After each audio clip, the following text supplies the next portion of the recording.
Christian, well, I'm going to talk to the Home Secretary for about half an hour, and I would encourage you to be appalled at the low quality of my questions and think of better ones that you can ask yourself afterwards.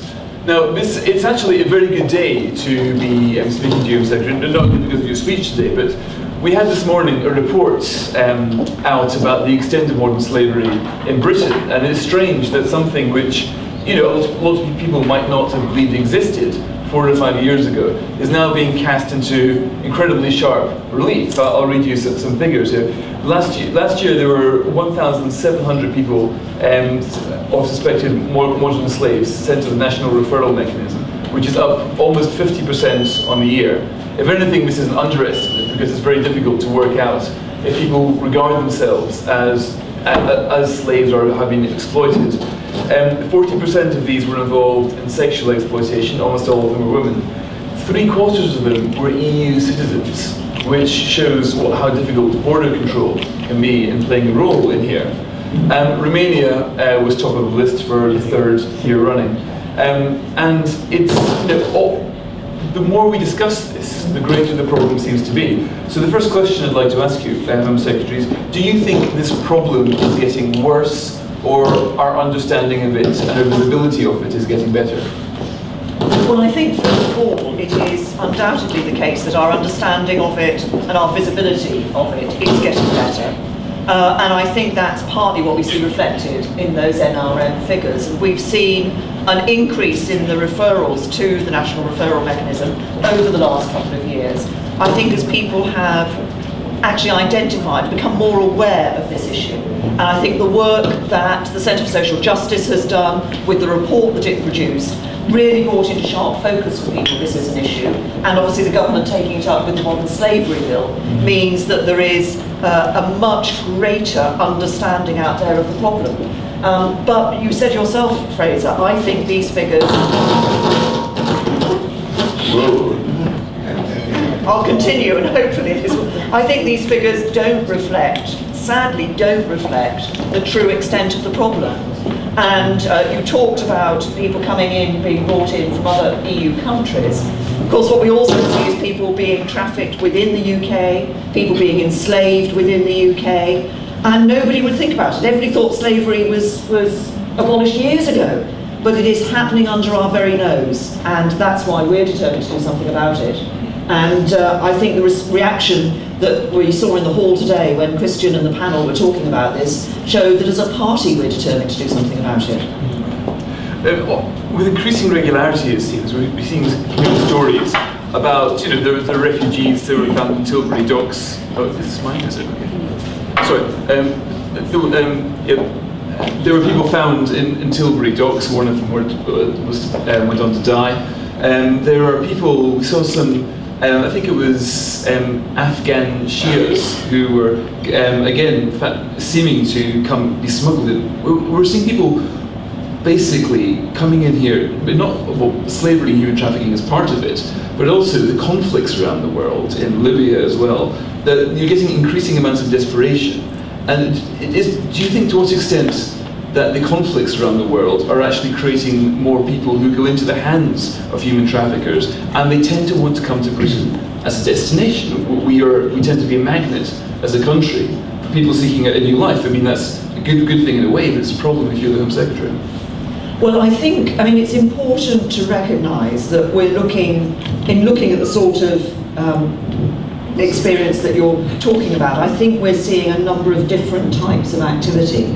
So we're seeing organised immigration crime, organised crime groups finding ways of bringing people across into the UK in order to evade immigration rules, seeing people themselves making it through to perhaps Calais and trying to get onto lorries and so forth to come to the UK.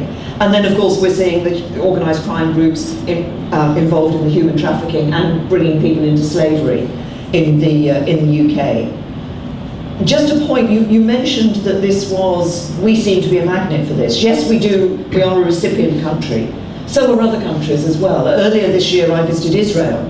Israel had a real problem of trafficking into Israel, particularly from Eastern Europe, for sexual exploitation. And they did some very good work in relation to that. And they're now seeing a different type of trafficking through from Eritrea. So the uncertainty we see in North and East Africa is having an impact on numbers of people coming through. And we are seeing more people who are perhaps vulnerable to being exploited by those gangs who want to either use them for organised immigration crime or, in our particular concern today, actually traffic them for exploitation, be it sexual exploitation or labour exploitation. As Christian was saying, the CSJ have been working on this for some time, but think tanks can make all the fuss they want. It takes somebody in Parliament to pick up the ball and run with it. What was it that drove you to this agenda, and what has driven you to do it so quickly and with such speed? It's only been about 2 years before you took up this cause and you put the bill through Parliament. It's not, this is not the first time that I've looked at this issue. When we were in opposition, and particularly I had the remit for women and equalities, I looked at the human trafficking issue, particularly in relation to people being trafficked for sexual exploitation. And we did some work in opposition at developing some extra policies in relation to people who were specifically being trafficked. I think what the CSJ report did, though, was brought into very sharp focus that this was a wider issue. That yes, there's the issue of trafficking, but identified the concept of, in a sense, the concept of slavery, of modern day slavery. And it's putting it in those words, I think, that's been so important. And it was recognising the extent of that and the absolutely horrific circumstances in which some people find themselves. I've spoken to victims, and you sometimes just cannot imagine what life must be like for somebody who is effectively living as a slave here in the UK. And I think it was that gave us the urgency for feeling that something needed to be done. And it's great that Fiona is with you here at the CSJ, because she was a real driving force when she was at the Home Office on this issue, and is keeping you up to speed at the CSJ on this too. Yeah. But it's not just legislation, is it? I mean, if a slave were to present him or herself to the police and say, they might be arrested as an illegal immigrant. There are lots of cases of this happening because the police themselves are not on the lookout for this as they might do. And also police find it very difficult to investigate this because the chances of successful prosecution are so low, and the amount of police time it takes is so high that even if you do change the law and make clear it is an offence, the police, the way that their incentive structure works, they're unlikely to really go after the gangmasters, simply because the chances of prosecution are so slim. Well, I think the important thing about what the bill is doing is that we're hoping through the bill to actually make the chances of prosecution greater by the clarity that we're bringing in relation to the offences. And of course, we're increasing the maximum penalty for maximum sentencing, and bringing in some new orders as well, which will be about prevention orders for those who perhaps aren't able to be prosecuted for this offence. And for example, where someone has been prosecuted for slavery as perhaps a gangmaster, ensuring that there's an order against them that means that they can't then continue to be a gangmaster. At the moment, you can just come out of prison and do it again, but trying to bring a sort of stop to that. So I think the bill and the terms of the bill will improve the ability for the police to prosecute. I think something else too, because what happens at the moment often is that the police will look to prosecute for a different offence. So there might be cases out there where perpetrators are being prosecuted, but it's not identified as prosecution for trafficking or slavery. And I think the new structure we will bring in will mean that they will be more likely to look at slavery and trafficking offences in the first instance, rather than looking at some other offences. But you're right that it's not just about the bill, and what we will be doing in the Home Office is also publishing a strategy on modern slavery, which will look at a whole variety of issues, where a review is being conducted on the national referral mechanism, looking at the support for victims, for example. One of the things the bill does is establishes an anti-slavery commissioner, whose job will actually be to make sure that law enforcement and other agencies are doing their job, are keeping a focus on this.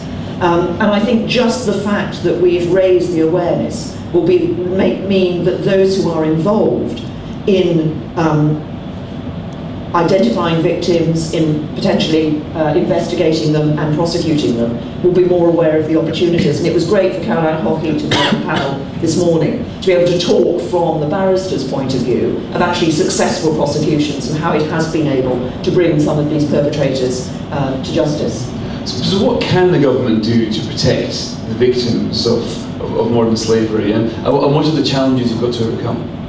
Well, the important thing, of course, first of all, is that there'll be a period of time for somebody who's identified as a victim to be given the support, and there's a set period of time within the National Referral Mechanism work at the moment, and obviously we're looking at that, what that should be. So they have some space and time to be able to feel that they are then able to come forward as a victim, that they have support that helps them to perhaps understand and be able to face the experience, because it can't be easy for somebody who has been enslaved for, in some cases, many years, to then find themselves being required to go through a criminal justice process in order to bring the perpetrators to justice. And of course, these people are told all sorts of things about what will happen, what the police will do to them if they present themselves as a victim, what will happen perhaps to their family back home. So there's all these issues to look at and overcome. But this is where I think this is not just about government, and some of the very good work is being done by charities providing support for those victims. And what sort of charities? Well, there's a variety of charities, and just temporarily, the thing that has happened that shouldn't ever happen to a politician is done, because I've forgotten the name of the charity, the Medina Trust. Medina Trust. The Medina Trust, who was on the Madai Trust, thank you. Madai Trust, who was, we had representative from the Trust on the panel this morning. I visited them, and they're able to provide support. But interestingly, there are a number of organisations doing this. One of the developments that I think is very interesting, I attended a conference in the Vatican in April, and the Roman Catholic Church has taken a particular interest in this. The bishops here, Catholic bishops here in the UK have taken a particular interest in it. And that conference was about how civil society through the church and the law enforcement can work together. But there's some very good work now being done by churches in providing that support structure and working with law enforcement and others to ensure that victims are supported. But one of the things that an overseas victim would be told is if you go to the police, then you will be deported and will carry out some threats on your family back home. Now, they will be deported, won't they? And there's nothing the British government can do to protect the family back home. Well, the first thing is, I think sometimes it's assumed that people who've been trafficked into the UK just want to stay in the UK. Actually, quite a number of them want to be able to go back home, because the life that they were promised here in the UK is not what they've been given. And they want to go back home, but they want to be supported in a way that means that they don't go back home and find themselves in the same circumstances that leads to them being trafficked again. But the key to protecting families, the key to stopping these sorts of things from happening, is actually catching the perpetrators. And that's where I think over the years there hasn't been a sufficient focus. If we catch the perpetrators, we can reduce the number of victims. But say, for example, the Afghans found in Tilbury Dock, there were 24 of them came out there alive. Obviously their passage will be far worse than they can imagine. But they set out to come here, to live here, and they'll be sent back, won't they? Well, I can't comment on individual cases, but I would just caution in terms of when you look at these cases, some of this will be organised immigration crime, as opposed to what I would call human trafficking for exploitation. So when we look in the modern slavery bill, we are looking particularly at those being trafficked for some form of exploitation, particularly into slavery. Separately, obviously, there are criminal offences around organised immigration crime, which is where organised crime groups are trying to get around the immigration rules for individuals. Now, one thing you didn't do in your modern slavery bill, which the CSJ had advocated, was have a requirement for large companies to make some basic checks to make sure the supply chain was slave-free. This is similar to a rule in California. Why did you balk at this? Well, I think there are a number of ways that we can work with business. There are a number of large companies already who do this, and are very clear that this is something that they do. I think when you're looking at any legislation around companies, you have to be aware that it's a lot easier for a large company to be able to look and investigate what's happening in its supply chain than it is for a small business, for example. And you have to think about the burden that might go on a small business in this area.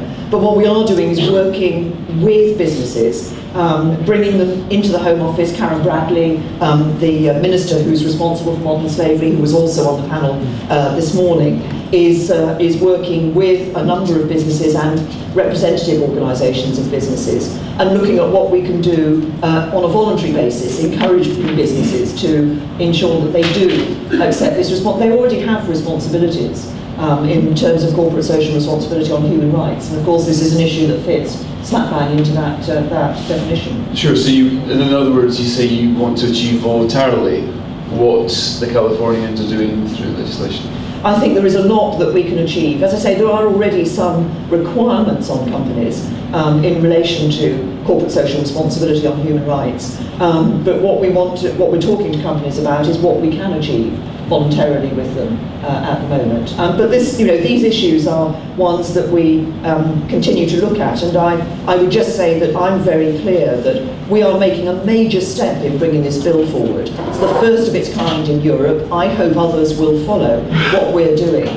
There is more than just the bill, there is the strategy as well. But this is something government needs to continue to look at to make sure that we have got it right, and if more needs to be done, then government should be willing to do that. So at the moment, we're pretty much the first in the world with such a comprehensive modern slavery bill, aren't we? We are, yes, we are leading the way.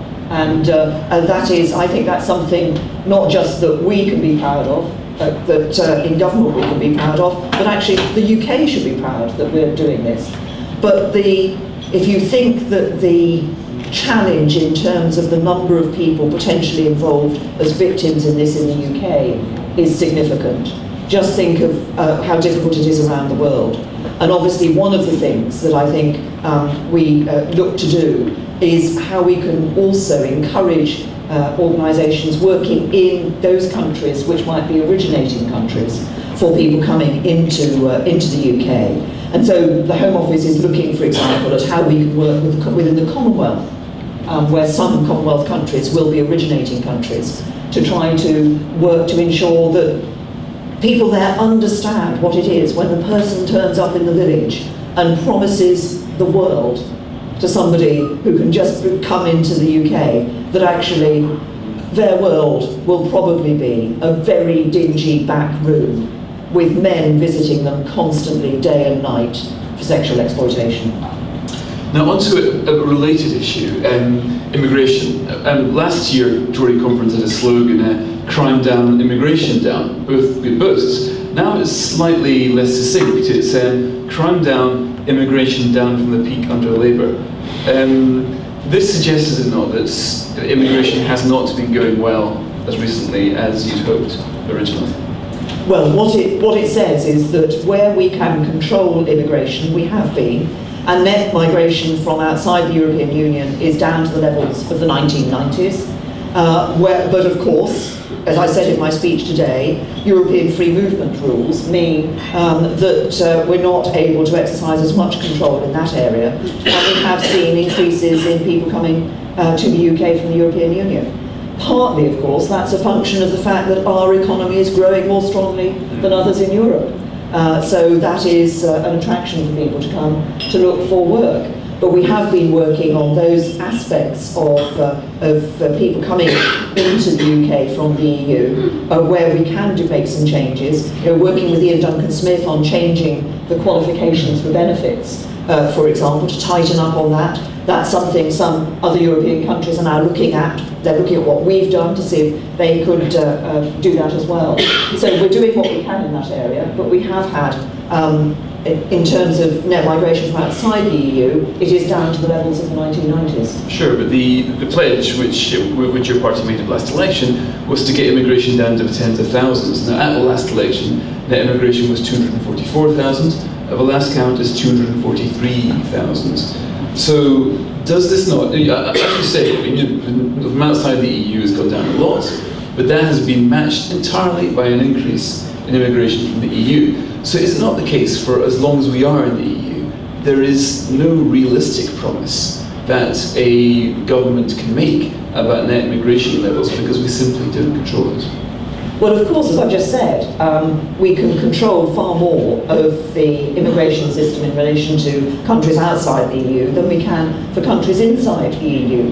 But this is an area where both David Cameron and I have said that I think we need to look to the future to talk about the rules, particularly for countries coming into the EU in the future, and putting some sort of brake on their access to full free movement. For example, one idea we've suggested is that they shouldn't have full free movement rights until their GDP, their economy is at a certain level compared to other economies within the EU. But what's interesting on the free movement question is that over the last 4.5 years that I've been doing this job, I have steadily seen a change around the table in Europe in people's attitudes to free movement. They will still talk about it as an important principle of the European Union, but they're more interested now in doing something on abuse of free movement, and we see free movement now being used by some groups, we believe, to enable human trafficking to take place. So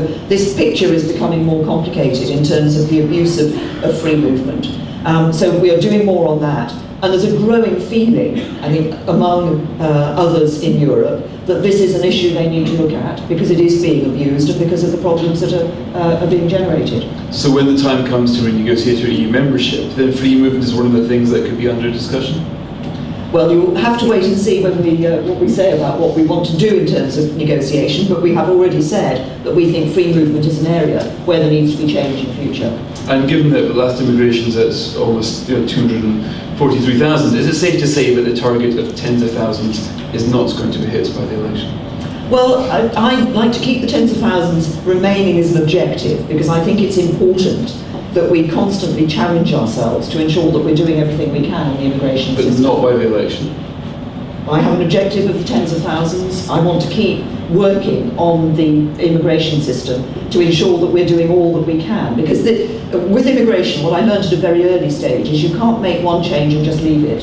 You have constantly to be looking to make sure that you can improve your ability to control the system, and also actually improve our ability, as we have done in the Immigration Act, to identify people who are here illegally and take action to remove them. Now, can we talk a bit more about the sort of immigrants that nobody wants, the fundamentalists? And you are taking quite strong action today. You're talking about prescribing groups, even British groups, not just immigrants. Can you say a bit more about that? Because this sits ill beside the conservative notions of freedom of association and freedom of speech. It's one thing saying, yes, if you advocate violence, we'll come after you. But your laws, as far as I can work out this morning, that if you call for the overthrow of democracy, that's going to become a crime as well, is it? We already have, in our prescription laws, the ability to prescribe groups who are involved in terrorism. And there's a list of criteria that groups will be judged against, but they're in relation to terrorist activity. What we recognise is that there is a need to look at extremism more generally, and that's what we'll do in the new counter-extremism strategy, but also to do something about those people who are not reaching that threshold in terms of the terrorist law, but who are preaching, who are inciting others to hatred of a variety of sorts, which could lead to harm to the public. And I think, and interestingly, I did an interview with the BBC earlier today after my speech, and they'd gone out into streets here in Birmingham and asked people from different communities what they thought about this, and the overwhelming view was that something needed to be done. about those people who preach hatred that incites other people and that incites other people to go on to violence. That takes us into rather dodgy territory, doesn't it? Because preaching hatred nonetheless comes under speech. These guys are saying words, not action. And typically in this country, we've allowed people to say what they want, no matter how mad. And it seems as if we're moving into a different direction. People who want the overthrow of democracy might include, I don't know, Marxists, maybe some Catholics want a papal theocracy, or even if you want an Islamic state, it might be a crazy idea, but surely it ought not to be illegal to form a group and say we want there to be an Islamic state in Britain. Well, the first thing is, of course, we believe in freedom of speech, in freedom of expression. That is, as you say, an important fundamentals of our society. But I think what we're talking about is people who use that to incite others to violence and create the environment in which the terrorist can actually thrive, and in which the terrorist can be encouraged through radicalisation to actually take to violence and to be of potential harm to the public. So this is not easy in terms of you can just draft something immediately and that's it. We have to look at it very carefully in terms of how we would draw it up. We have to think about the law of unintended consequences, but I am absolutely convinced that we need to ensure that we do have a power to be able to do something about those groups and individuals who are out there preaching hatred and inciting others to cause harm to the public. And I think personally, most members of the public would say that there is a difference between somebody standing up and saying something that people might think was a bit ridiculous, and somebody out there actually saying something which is going to, if not intended to, encourage others to cause harm to the public, perhaps through violence.